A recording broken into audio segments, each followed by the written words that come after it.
ayadoo bishii Ramadaan ee barakaysneed lagu jiro ayaa waxaa si weyn looga dareemayaa magaalada Buuhoodle u diyaar garowga ciida Ramadaan waxaana sidoo kale aad looga dareemayaa dhanka ganacsiga isla mar ahaantaana ayadoo magaalada Buuhoodle ay safarada uga kala yimaadaan magaalada Boosaaso Berbera iyo sidoo kale gobolada kale ee dalka Soomaaliya haddaba waa kuwan qaar kamid ah ganacsatada magaalada Buuhoodle oo ka warbixinaya dhulka ay safarku uga yimaado iyo goobaha ay u sii kala raraan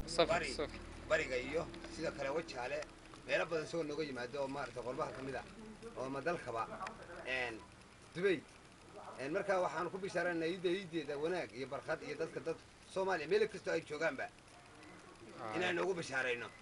inagoo dharka qiimaha kala difayna dadka u naxariisanayna qiimaha ma garanaysaa waligeena kiila ay sanad sicirku waa wacay wallahi aad buu wacay aad buu wacay maryaha meelka dirsadaan si waa la idin soo dhiibaa ma waan dirsanaa marna waa la safraa marba adigu marba meeshay u dhigtay loo galaa ma garanaysaa safarka waa leeyahay ma garanaysaa loo dirsan marka idinku sii gudbisaan oo tuulooyinka iyo sidoo kale waa qaataan intaas way sii marka asaaskan sixirka marka hadda ku sheego marka laga macawsaha iyo hada 25 ilaa 30 ilaa 50 ugu badan 45 ilaa muraha salsiya dollar bad ku iibsan waa dollar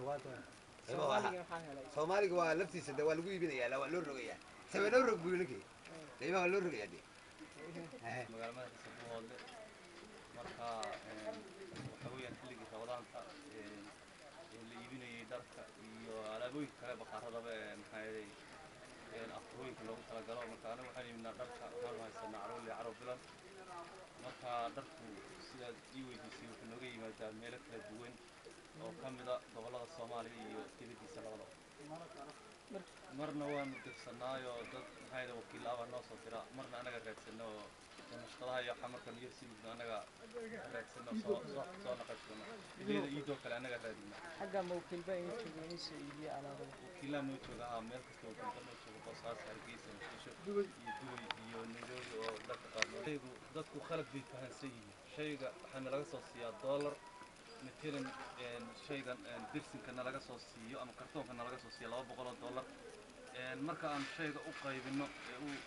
دولار تومان فوقي ما إنه وشيء وكريستو $200 وحنصيرنا لبي $200 وما صارنا مركا ضدكوا عبشرنا يموتشنا يعني قفوا أنتوا دولار كسرفتو لقى كسرفتو العقا ونكاشة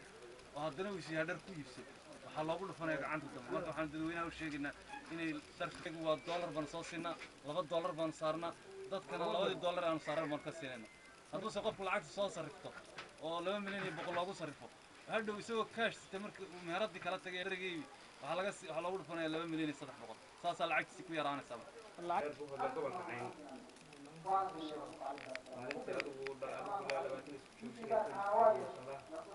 أكبر مشكلة صنع شغله ونقول بليه يقول مشكلة بدنا بليه أيوه شغله بديه أنا إيش شغله بديه وبشي رمضان عيد كيلو ديار قريب عيد كيلو ديار بكل مشكلين سي أي عيد وقت شيء هاي مش راسي ووجهي وأنا لو كنا هرجيسي بيدك قبل يسدي بخير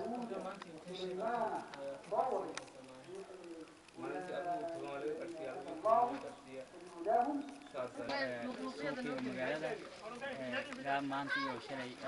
كون كان جنبه زارات المجلسية محل كذا سفر كهان كينا جيسان كينا وحسن كينا حتى ما مرة حبر بندرنابا marka qiimaha الحمد لله وقت وجهنا وقارن ديالات هذه اللي أنا أقول ما كل جارو أبصي هرمه قارب على قد جايو كل مكان كسي فيه حتى قارب كسر كان مركز أكسو عم بقول سيرنا وفي عنيا الحمد لله وفي عنيا waxaana muddooyinkii dambe si xoog looga dareemayay dhanka ganacsiga magaalada Buuhoodle Maxamed Cali Bila telefishinka qaranka Soomaaliya Buuhoodle